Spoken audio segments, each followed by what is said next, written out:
अस्सलाम वालेकुम नाजरीन। आज 20 सितंबर 2025 है और दिन है हफ्ते का। आपके इल्म में है कि जिस अंदाज से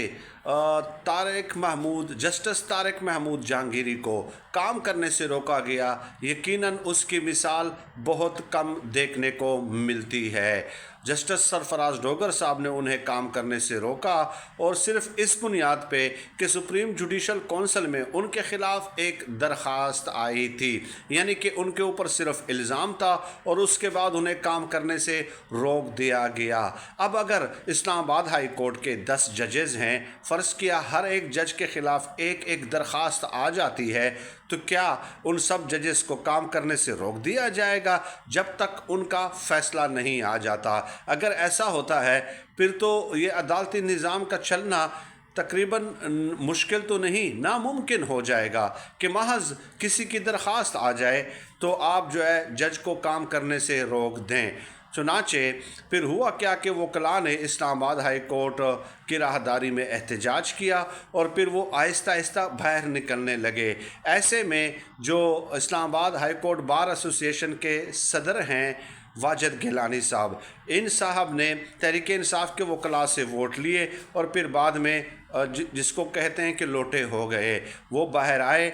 एक खातून ने उन्हें कहा कि गद्दार, और तहरीक इंसाफ के वकला ने उनसे कहा कि आप लोटे हैं, आपने हमसे वोट लिया और आप दूसरी तरफ चले गए।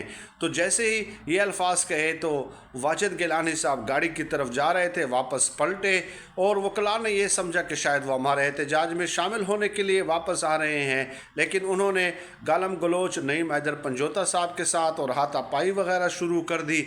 और इस हाथापाई के दौरान जो है वाजिद गिलानी साहब को तप्पड़ भी पड़ गए। उन्होंने भी बहरहाल गालम गलोच की, हाथापाई की और ये मामला फिर शिद्दत इख्तियार कर गया। तो ये एक सिचुएशन थी। अब कहा यह जा रहा है कि इस पूरे कज़िये में जो है 2 ख़वातीन जो है वो निशाना बनेंगी, जिसमें एक ईमान मज़ारी साहिबा हैं और हमारे जो दोस्त हैं हसन अयूब साहब, उन्होंने पहले ही इसका इशारा दे दिया था कि ईमान मज़ारी के ख़िलाफ़ जो है अब कार्रवाई का आगाज़ होगा। अब ईमान मज़ारी के मुतालिक ये कहा जा रहा है कि उनका जो लाइसेंस है वकालत का वो मुअत्तल कर दिया जाएगा और इस तरह वो जो है वो प्रैक्टिस नहीं कर सकेंगी अपने केसेस वगैरह को। तो लेट अस सी कि क्या वो ये काम वकला करने देंगे या नहीं, और बाकायदा वकला की एक तहरीक शुरू होगी या नहीं होगी।